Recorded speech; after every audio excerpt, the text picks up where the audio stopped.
Hi, Calum and Kevin here for XBLG. Hello. And so today we're just going to be doing a wee discussion about Gamescom. Mainly focused around about what was shown on the episode of Inside Xbox live from the show floor. Let's just start. What were your initial kind of thoughts on the episode in general, Kevin? I liked it a lot. Obviously, Xbox are putting a lot of focus on games right now. There's a heavy focus, especially towards that sort of multiplayer aspect. A lot of games did focus especially on the team combat side. Obviously, that is sort of more what games are focusing towards these days. Well, I think one of the big, massive things that's been missing from this generation is, think back to Xbox 360 when you had like the lobbies for like Modern Warfare, for Halo 3, you would actually get people chatting within the lobbies. And fair enough, there was a lot of kind of insults being thrown about. But mostly insults. but there's a massive kind of social aspect missing from being in-game. If you look at features such as looking for the group, which I've used quite a lot for Sea of Thieves, a lot of people will demand that you kind of have a microphone, but then they will have a list of pre-requirements of, please don't be a 12-year-old boy, please don't be a stoner, please don't insult my mother. Please don't blow vape down the microphone every 3 seconds. But the show in general, I thought it was good. Disappointed that there wasn't games that have been teased throughout the year. There was no... Again, there was still that critical lack of actual just Xbox titles to really entice you. There was no Fable, which was teased a lot, that actually forced Microsoft to come out. And Crackdown. Yep, there was no Crackdown either. Why is Terry Crews just not everywhere all the time? But I suppose the first game that was shown off was Hunt Showdown, which is the new Crytek game. That kind of took me by surprise. I've really enjoyed the look of it. As I said, what was that I wrote down for? The Van Helsing? The Van Helsing-esque vibe. Oh, I love that. It looks so cool. The supernatural kind of western feel to it. How it's not actually a battle royale, it's more a more advanced kind of game, what Evolve should have been. I'm interested to see where they go with it. The thing I did notice was they brought up themselves was that PUBG-esque shrinking map, but with everybody competing to try and find this specific boss monster, but each person has to kill the lesser monsters to gain, access to that part of the map as well. So really, everybody's almost kind of working together to locate the final monster. But once that final monster's located, that's when it becomes like every team for themselves. Yeah, free for all. It does sound quite cool that you can also basically steal locations from other players if you do go for them first as well, rather than the monsters. Mm-hmm. I'm interested to see where they go with it. It's I think it's ambitious. It seems very out of Crytek's sort of general field of that, hyper-realistic sci-fi they usually go for. And obviously with a team sort of being weaker than it's been in past years, I'm really hopeful for them with that one. I would like to see them get back into the big games again. I think there's no doubt, though, it does look like a stupidly pretty game. Oh, I don't think Crytek can ever be faulted for their graphics. They're so good at it.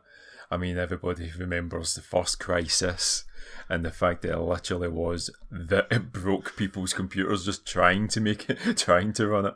In the game, you earn kind of experience, and so you actually level your character up, you upgrade your weapons. It's not the Battle Royale game where you drop with nothing every time.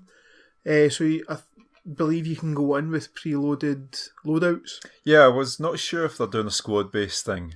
Obviously you've got teammates, but I'm not sure if it's going specifically that style. But in the trailer, on top of that kind of awesome soundtrack, there was the chatter. There was people just...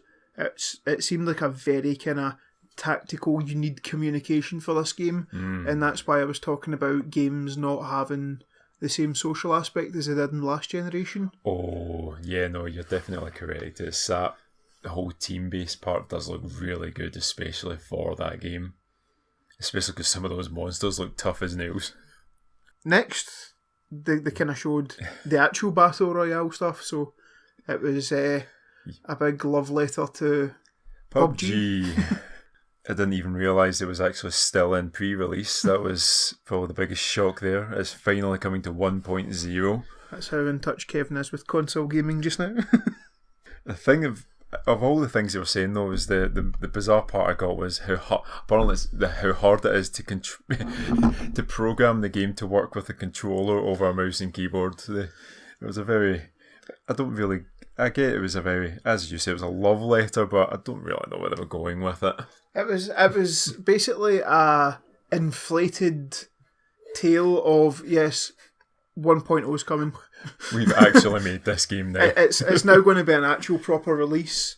It will have achievements. They will track back through your game preview stuff. So imagine if you get like solo wins, achievements for that, they will unlock once it drops. There is also the new map coming out, Sandhawk, I believe it's called. It's the kind of Vietnamese looking map. They didn't show any, I don't think. I think they just showed the kind of teaser trailer that they showed off at E3. It's PUBG. If you've not played it by now, if you've not seen it by now, then we're not going to explain it. There's so much point of reference out there. I don't think we really need to spend too long talking on PUBG because it's not something we're both enamoured by. Does that mean just being a bit jaded? I get it's a popular game. Yes, but so are other things. They have been putting their effort in though with the 18 patches just to try and get the game working properly so that you can get your winner chicken dinner without people ripping you off. So you can actually land into a loaded map. That's the biggest difference. Right, okay, well, we'll talk about it a wee bit then. Once playing it on Xbox One and you land and it was taking maybe like 30 seconds for like building textures to actually load up. But if you're playing against somebody who was on One X, which I have played it on as well, the second you jump, all those buildings are loaded in. So people on Xbox One X had a distinct advantage. They were getting like a 30-second head start. So that's what your extra £200 for the console was buying you. 30-second head start in PUBG. Okay, that's all I've got to say with PUBG though. Next up was the design lab. I loved this. I didn't know about it. Getting to design your own controllers, customise them yourself sort of thing. I think that's a great idea. I'm really, really happy that they came up with something like that. I'm just going to point out at this point, Kevin's actually just coming back to XBLG after about a year and a half away. So he's been away from the kind of console front. Very much away. So Design Lab is a brilliant feature. I still think it's slightly, well, it's not slightly, it is overpriced. But for the ability to kind of make your own custom controller, and they announced that they're bringing the camo and the shadow effects to the controllers. I have both. I'm looking at them right now across the room. I've got the Midnight Forces camo and I've got the sun. It's the kind of teal shadow one. I think they're stunning controllers. Oh, they use a really nice metallic flake paint. They're really nice. And apparently there's 5 new colours coming and 5 new camos. But on top of that, you can buy your rubberised grips. There's so many Xbox controllers out there, and then the fact that they're giving you the ability to make your own and get it engraved, just to personalise it, it's a nice wee touch. Engraving as well, yeah. I'm just waiting. I don't know why they don't give you the option on the Design Lab to have the battery pack built in.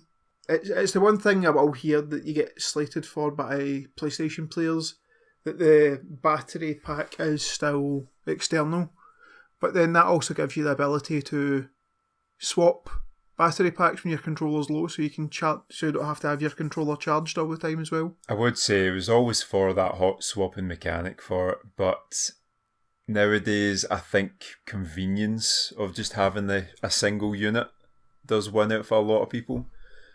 So moving on, after the controller, it was the Battlefield 5. Wasn't a lot shown from E3. It was mostly just going on about the new loadouts and abilities, especially for this new squad-based system that they're pushing. Nothing much mentioned about their Battle Royale mode. No, I was actually quite interested to see where they would go with that, but hopefully they're actually learning that people don't really care. They've already got the biggest ones in PUBG and Fortnite, because Call of Duty's doing it as well, aren't they? They were equivalent of a Battle Royale. Yeah, if anything, like then this will have the World War II equivalent of a battle royale. the biggest thing for Battlefield 1 was the war stories, those kind of real life events that shaped game stories. Now that was spoke about at E3, but as Kevin said, there was nothing more mentioned about actual gameplay, story or anything. It was all just this squad based loadouts, what you would actually expect. Yeah, exactly, because the betas had already been shown, the closed betas have already been streamed by a lot of people, and there's a lot of interesting mechanics already shown at them, but they didn't really show a lot for that, like what could be added, what could be taken away. It just felt like newsflash, Battlefield has battles. Oh, the big thing which pervaded a lot of this was their console bundles. So the QVC console bundles. I did like their adverts for these. I did like that Battlefield 1943 will come free with that one. Yes, backwards compatibility. Next game up was State of Decay 2. Now, have you ever played a State of Decay game? No. Right. State of Decay 2, that was another game that I played via Game Pass. Very interesting title. It's the closest thing you can get to a good Walking Dead game. Where you have your survivors, you have your resources, you need to keep everybody's morale floating. State of Decay, but that wasn't... They weren't talking about the base game, they were talking about their new mode, which was the Daylight, which was... It almost just sounded like another Horde mode. There wasn't really much to talk about. There was kind of new enemies being added. It does come in waves. Daylight mode, it was the wave-based thing they were talking about with a new big boss at the end. So it's a Horde mode. That's the only way you can describe it. Once again, not a lot of kind of new features being announced. There was did notice there does seem to be several survival games coming out that was mentioned in the Inside Xbox. I don't know if this is the strongest one. State of Decay was very buggy at release. It's still probably fighting a stigma, but it passed 2 million players in the first 3 weeks of it being released, so that was... And it's apparently still got a regular player base, so it must be doing something right. It's just that survival game with a kind of story you unlock. Fair enough. The immediate thing I thought from the way they showed it seemed more like just a third-person Left 4 Dead sort of thing. But if they've actually got, an actual plot and stuff behind it as well. And weapon degradation and stuff like that. Sea of Thieves, the big thing was showing off both talking about the Cursed Sails and the Forsaken Shores. Now, we're recording this on Thursday, and yesterday, the Wednesday, would have been the server maintenance. Now, every week, I'll probably post this up on the site, might be up by the time this goes up. They released the patch notes. They're actually extending Cursed Sails by a week. It was only supposed to be a 3-week event. They've turned it into a 4-week event. And they're moving the kind of combat back towards the Ancient Isles for the last week. So I've actually not been able to get on during Cursed Sails due to work and not having much free time at all. So given this extra week's going to give me a chance to actually go in and fight the skeleton pirate crews and get the commendations for it.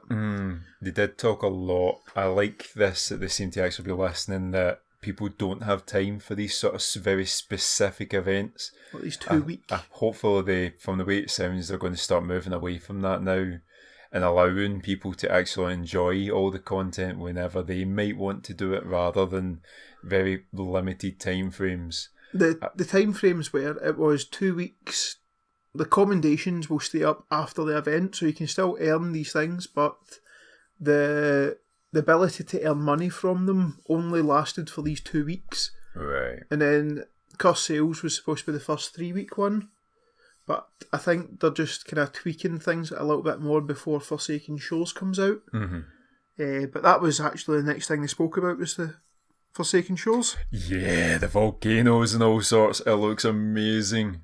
Because when you first sat and played Sea of Thieves with me, there was so much potential for new landscapes, new features. I think I went on the rest of the day just going, and they could do this, and they could do that. Oh, as I'm the biggest advocate towards, they have so much space in the world to do these sort of things.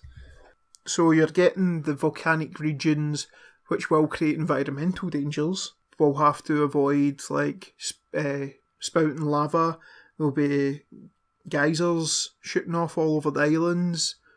There will be rowboats. Yeah, the rowboat sounds so fun. I'd actually brought this up before. It'd be great if you had the ability to attach a smaller boat to your own, so you could actually use that. Because right now the only real way is your cannons, isn't it? That and I've seen the concept art. The rowboat appears to be attached to the very back of your boat. So I don't know if you're on the bigger ships like the galleon or stuff. Like you'll be able that balcony out the back of the captain's quarters might actually have a function of getting on and off the rowboat. But then they're also looking forward to how the community always uses and abuses these features. Like there's been Joe Neat on the actual stream spoke about somebody speculating online about filling it with gunpowder barrels and snakes. Just to kind of my favourite bit was when they mentioned the snakes. I think this coupled with the alliance system, it also went up at the beginning of cursed sales. Also allows players to. In fact, I'll just explain this because I don't know if Kevin knows it. So when you're sailing, you can automatically put up an alliance flag, and then people who want to. That will signal that you want to be a friendly player, you want to play with other people. They put up their alliance flag, you are now an alliance. So all treasure that you turn in will be shared amongst the whole alliance. But you can also go down to your map table and it will show you all the ships on your alliance.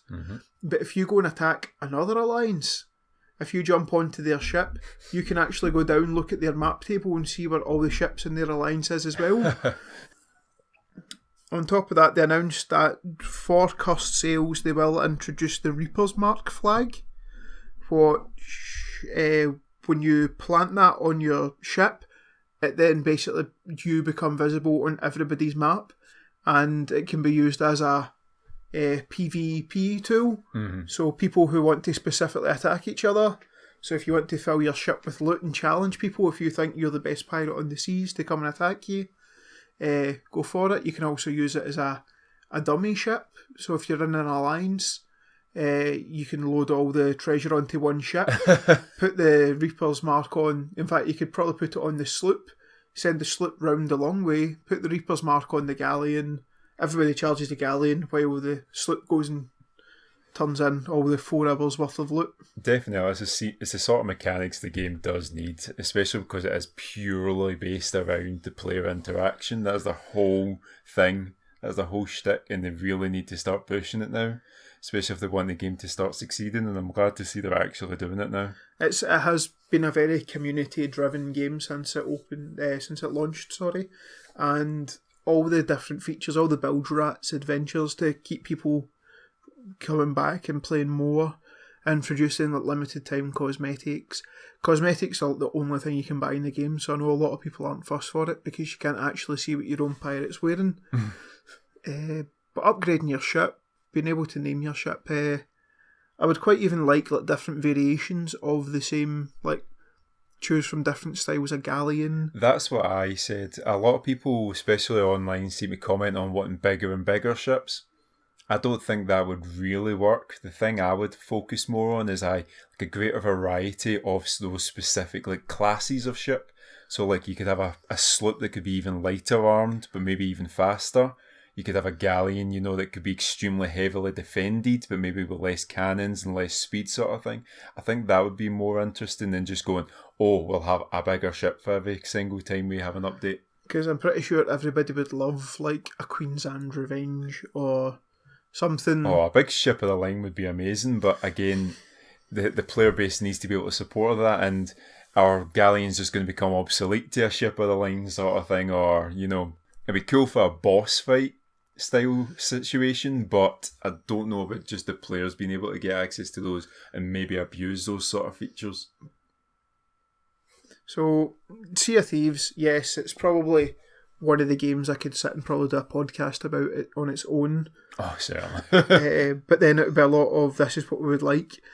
But then it's just a game that's open to community feedback, and that's the way they want to shape their game going forward.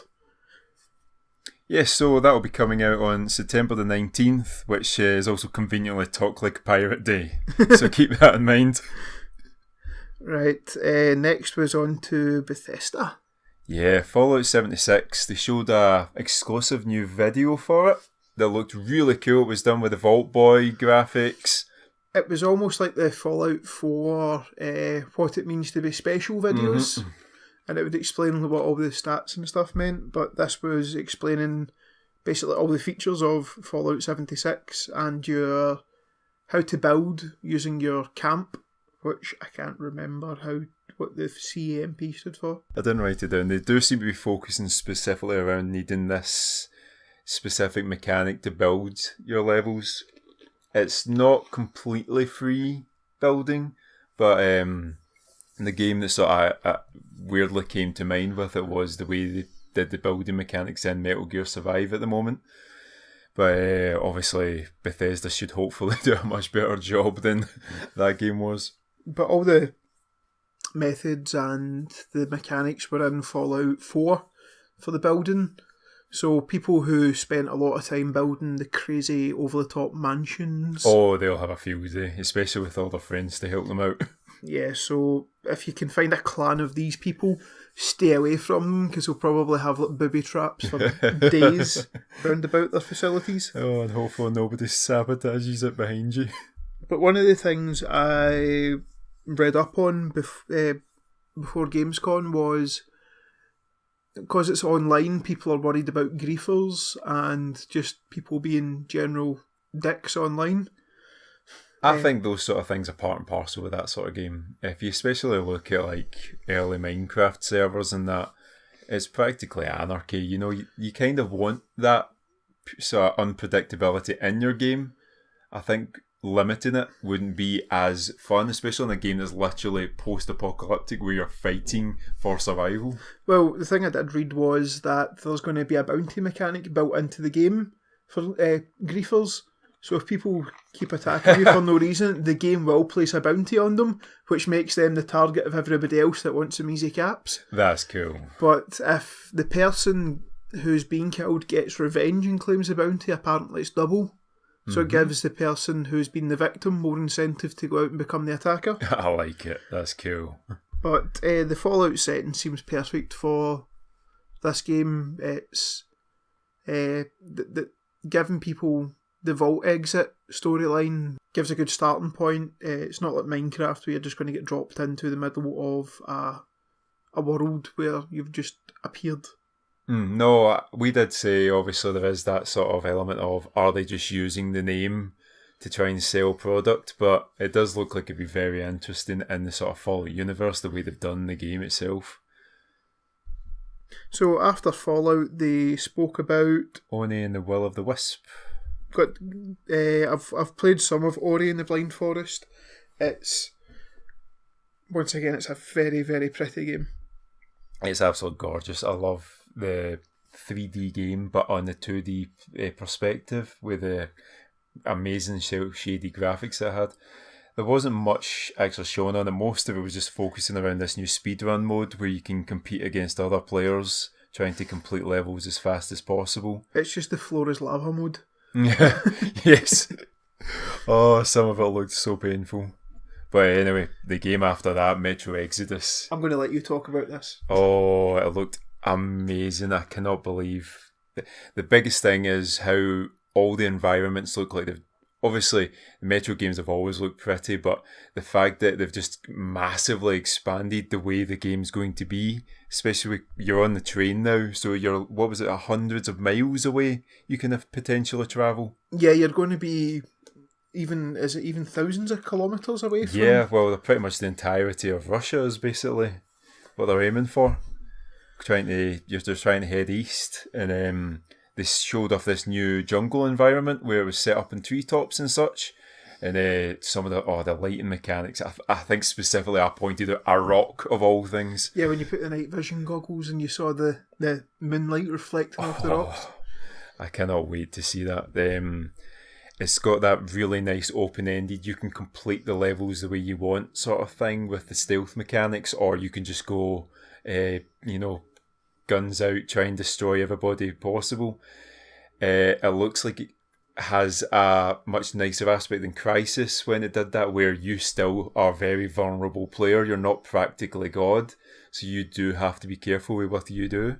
Does it have a skill tree like a lot of games? I don't know if they showed anything like that. I know you can upgrade the weapons themselves. Yeah, I don't know if there is actual abilities for the player, or if it's just you are a person and your abilities are your weapons. They showed off a lot for how immersive the game's going to be as well. It looks like you're pretty much on your own. You're not specifically told what you're to do for a lot of it, and I really like that as well. I think there's going to be so much to show in that game, and I don't even know if I want to see more because I just want to enjoy it so much. Only thing is though, I'm not sure if the one thing I did note was, is the game going to end up being a bit more linear than they're saying because it's on this train journey? Are you going to get to a destination, stop, do X and Y, continue on your destination sort of thing? Well, they did speak about the trailer or the gameplay we saw was set in the autumn because the game is through the seasons, and apparently this was one of the later stages in the game. Now, I don't know if that's one of the later linear levels, or if that's just once you progress you can then move on to the next season, like the Final Fantasy 15 when you... so using the seasons as the sort of chapters. Oh, that's a very cool idea, because that's the only thing. I don't want it to be one where, like, you'll get to a destination, then the train's wheels have fallen off, you'll need to find things to fix the wheels again, find these in this bit of level that's convenient. The train's ran out of fuel. Next was Devil May Cry 5. I think this is a game that we've both kind of been looking forward to since it was announced back at E3. It's mental, it's over the top, it's tongue-in-cheek humour, it's a Devil May Cry game. Literally all I've wrote is awesome, Dante's bike, and game of the year. Yeah, this that bike scene broke me. That is the best thing I saw easily. Dante comes down on this motorcycle, rips it in half, and it becomes two giant chainsaws to fight enemies with. Although we're looking forward to it, there's not much more you can say about it. There was some Nero footage about his robotic arm and how there's going to be abilities that mimic the Devil Breaker from Devil May Cry 4 that he had. Yeah, I think the biggest talking point was the 5 for 10 second trailer at the end with Dante. Like, we've seen Nero. Let's see more about what Devil May Cry actually is. Because it's been a while since... There's 3 characters you can get in this one. Is you know the third character they chose? Yep, they specifically said 3 characters, 3 playable characters. So it was Nero, Dante they showed, but I wonder which one they'll choose for that one. Maybe Virgil? Unless they're using Lady or something again. Maybe. I can't for the life of me remember who the third character Lady was. Or Trish or something. Because they didn't show anything for it. No. Yeah. Must be a big reveal. Who's the third character? Is it going to be a character from within the chainsaw motorbike? You just get to go the chainsaw motorbike. And next was Sable of the Wild. Yeah, this game looked amazing. The graphics are very, very pretty, but the immediate problem we pointed out was it has a very much of a Breath of the Wild-esque feel to it, even to the stamina bar when you're climbing. And then there was they jumped off the building, they were gliding, and their kind of force field ball thing. It was basically the glider. It looks, don't get me wrong, Breath of the Wild is a fantastic game, and if somebody's wanting to kind of do a rip-off and bring it to other consoles, it has the potential to be done very well, because there's more power in the other consoles than there is in the Switch. Do you need another Breath of the Wild? Graphically it looks amazing. They've chosen a really unique art style. The way they've rendered it is amazing, especially when you're on that bike thing. But it needs more, I think. They did mention a lot about it having a interesting story, but they never showed any of that off, so it's hard to make a reaction on it. It looks like, I'm going to say Breath of the Wild again, but it's almost like Journey as well, where it's set in... Journey's the first game I thought when I initially saw it. It's a desert landscape The only kind of story thing they mentioned is you're part of a nomad tribe, and you're out on your rite of passage. Mm-hmm. Where it goes from there, we'll just need to wait and see. Next up was Halo Fireteam Raven. Now, I was immediately a lot more excited than I should have been, because I thought they were actually going to show off something new and unique in the Halo universe, but it was an arcade game. I don't know, arcade games in 2018? I think it might be a bit... I think they've maybe missed the mark with it, because Halo's... I might get slated by people on XBLG for this, but Halo is not as big as it used to be, especially after Halo 5 kind of dividing the fan base. I think the thing that got me the most was right before they even showed off anything for it, they showed the ODST logo, and I got so freaking hyped that I went and decided to make like a new ODST style game. Just make ODST too. That's all I want.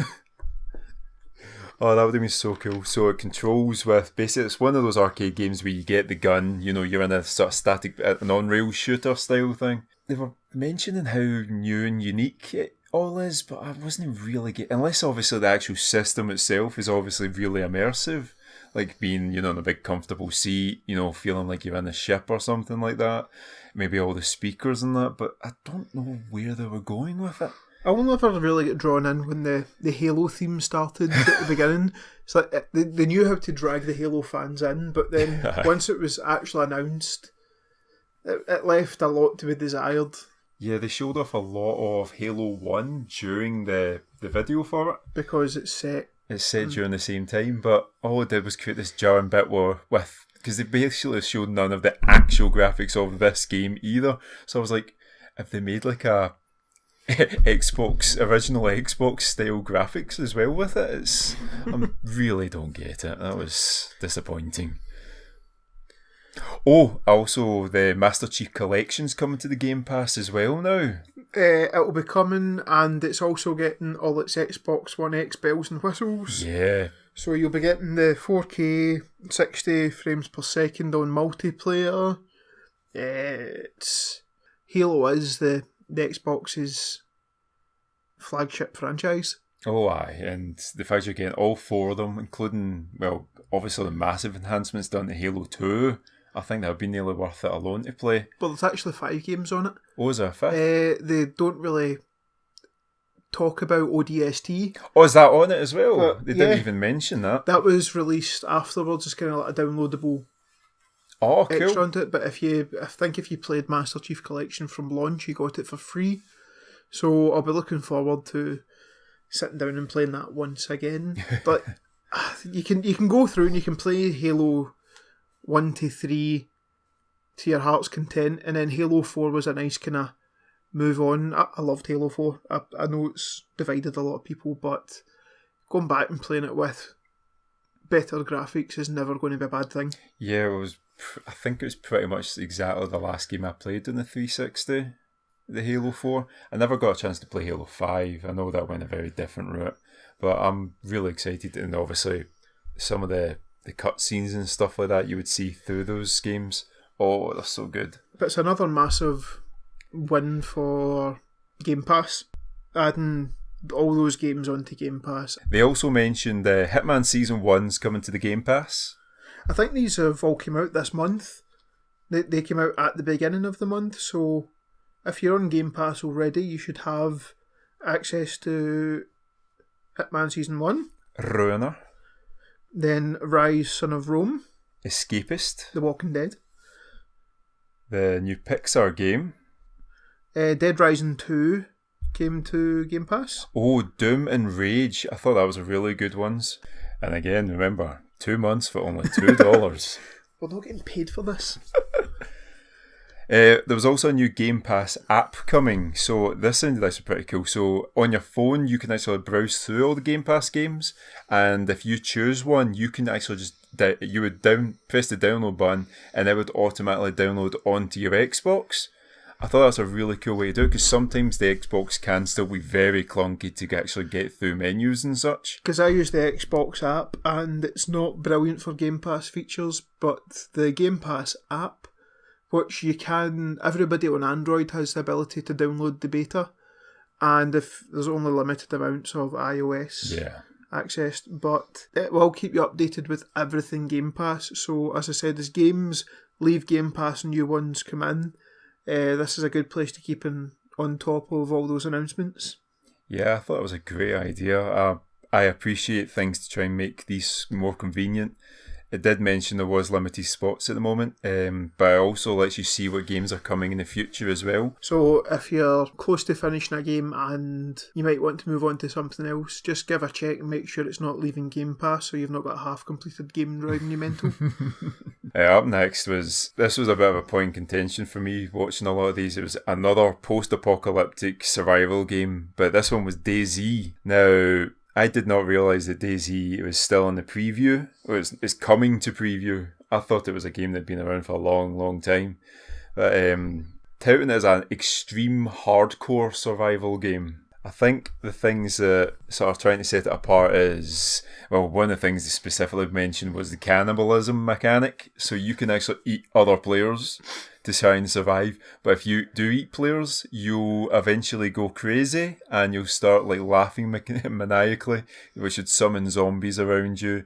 It would disease you, which causes you to lose your aiming and such. But if you don't eat, you would die anyway. So you have to make these sort of choices. Yeah, I've never played DayZ, but as far as kind of survival games go, if this one's more in-depth, then I'm maybe more likely to kind of lean towards this rather than pick back up one of the ones that we already have, because this one does sound very different. One thing I will say is they've obviously worked the graphics a lot. The stuff they showed us, if it wasn't pre-rendered, was very good looking. It is a lot slower paced as well, so it is, trying to focus a lot on your survival. You're not trying to fight off constant waves of monsters and such. You've obviously got, again, all the other players you have to fight against as well in real time. I'm going to have to take a look at this, but I've still to properly sit down and play We Happy Few, which recently got released as well. So next was The Division 2. They just showed the trailer for it. I didn't even get the point of the trailer. It was some people walking around, they had big guns, they're like, we're going to change the world. There was a deer. There was a deer. Yeah, they were getting shot at, and then there was a flare. There was a flare. And then The Division 2. It was just talking about how awesome it was that they could bring freedom back. I'm very it's coming out so soon as well, and it's one of their biggest games. I expected a lot more to be shown off. Now, Shadow of the Tomb Raider, they've got this new challenge tombs coming along. It's like a more hardcore... Warrior's Trial. That's it. The Warrior's Trial is like a hardcore challenge tomb that was found in the Rise of the Tomb Raider game, which were optional tombs. If you were a completionist, then these were a must. But this Warrior's Trial seems like a far more extreme version of what they were. Yeah, there's a lot more flames, a lot more spinning wheels of death. Full 360-degree underwater movement, which can only make people feel sick. Oh, it looks very interesting. Is that game already out? No, it's coming out soon. It's very soon. Is that the one coming out very soon? Yes. I think they keep saying that for the past, this is the third in this new trilogy of Tomb Raider games. Every time they say, watch Lara become the Tomb Raider that she's supposed to be. And then this is the one that they're like, no, really, we swear this time, this is the game where Lara becomes a Tomb Raider. Honest, guys. Even though she's done hundreds of tombs already by now. She's just a shadow of her former self for the last one, but this is the game that she's going to... She's the shadow of the Tomb Raider. Mm-hmm. Right, the Dark Pictures. You really like the look of this. The Dark Pictures anthology. Now, this is from the guys at Supermassive Games. They've got a new anthology-based project coming out. So rather than just a singular horror game, they're basing an entire universe of games that you'll be playing over several years. It's going to be an anthology of horror games with the theory is that there's going to be 2 games released every year and they're all going to be of different subgenres of horror. So not everyone's going to be your typical slasher. I quite like the sound of like a more psychological thriller, something where your own suspense is the biggest scare rather than just your typical jump scares in games. Well, if it's going with the Until Dawn sort of principle, then yeah, they'll pull that off really well. I like this idea of potentially things you do in previous entire games will maybe affect future games as well. But the first episode is titled The Man of Medan, and it seemed like a very kind of nautical themed. Oh, it looked very claustrophobic anyway. If people have played any of these games before, you know that there's a great pride in the kind of storytelling and the graphics. And with this being the first time that their games have been brought to Xbox, I'm looking forward to experiencing it on my home console. Yeah, that one looks good. I'm really interested to see where they go with it. Thing is as well though with that, how they're going to price it, they didn't mention anything on that. No, they didn't. And I'm worried if they are making such a massive project, is this going to be like a one-time payment sort of thing? Are they going to go with a season pass style? Anyway, so Forza 4, Horizons 4. Yes, the more kind of fun brother version of Forza, the kind of open world, anything goes. Yeah, immediately the graphics just stood out. It looked so pretty. You pointed out even the roofs of the cars have like accurate reflections. Yeah, the reflections of like the passing trees. It was more Forza. It looked like they've kind of embraced the British landscape of the game, rather than where you would drive about beaches and through desert dunes and stuff. Like there was a level, a kind of infection-based gameplay, team-based thing. Yeah, no, they had an entire team. A lot of it seems to be based on building a team of players, so whether that be your friends or online, and rather than just racing, there's all sorts of new game mechanics put in. That one was called Survivor Mode. Basically, one team has an infected player, and you're trying to basically play a game of tag with the enemy players. They were racing around a quarry trying to hit them, and it looked like there's a lot of verticality to it as well. Though the game does sound very, very socially focused, but they were talking about if you wish to play by yourself, you can just go into the options menu on the fly. You can switch it to the offline mode, and then all the real world players will be replaced by Drivatar technology, which is almost like ghosts in racing games. It will just take real people's data and then put that in the game, so you're not playing with somebody that's potentially trolling you, but there is people that you can pit yourself against.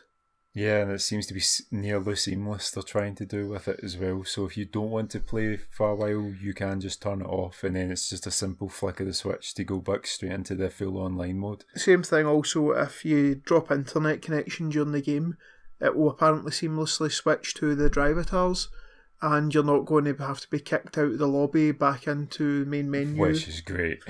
Which is something that's should have been addressed. A lot more games should have. Yes, it should have been addressed a long time ago.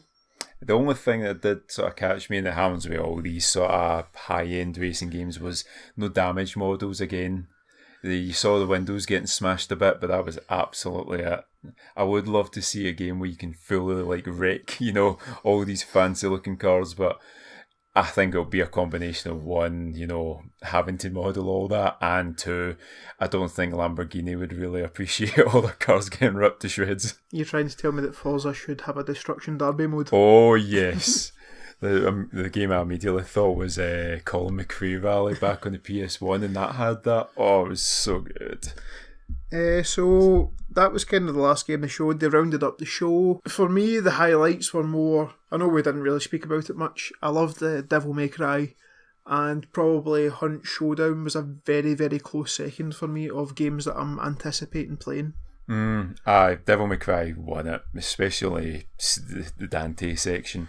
Apparently they're going to show even more Dante at a Japanese one. The Tokyo Game Show. Yeah, I thought that was by far the best. I'm really excited to see where they go with that desert-themed game. Sable. But again, it needs more, hopefully. As I posted up on the XBLG Twitter this morning, so depending when this goes up, you might have to look back a couple of days. I wanted to raise a talking point of why is there not as many demos in games these days? It seemed like last generation, just about every game had to, they chose to release a demo. And to me, with a lot of kind of backlash of games that have been released this generation. I'm wondering if maybe platforms like Microsoft and Sony, I know Nintendo have quite a few demos on the Switch. Quite good for games. But if developers have as much confidence in their titles, why don't they release a demo to let people play before they buy it? Like, if they're wanting us to front money for a pre-order, why aren't they fronting gameplay for us to play to incentivise us? To be fair, a lot of games these days do seem to be releasing in a demo status and then expecting it to patch in later. No, I do agree with that, because, like, especially on the 360, there was a game called Fear 2, and I specifically played the demo for it, and it completely sold me on the game, because it gave a different experience as well to what you played in the full game as well. But I can't even think nowadays on demos. The most demos I've downloaded is the 6 months I've had the Switch. Mm-hmm. I've downloaded a lot of demos on there, but Nintendo are great for getting demos out for their games. It seems to take them to the Switch to kind of go back to their users, their fan base, the people that actually pay their bills. Mm-hmm. But that was a wee kind of tangent at the end there. Have you got any kind of closing notes? No, thank you very much for listening, guys. Yeah, thank you very much. And if you want to follow me on Twitter, I am at Petrie, which is Cetrie. And I am Red King Sleeps at Red King Sleeps. Thank you very much, and we will catch you next time. Bye.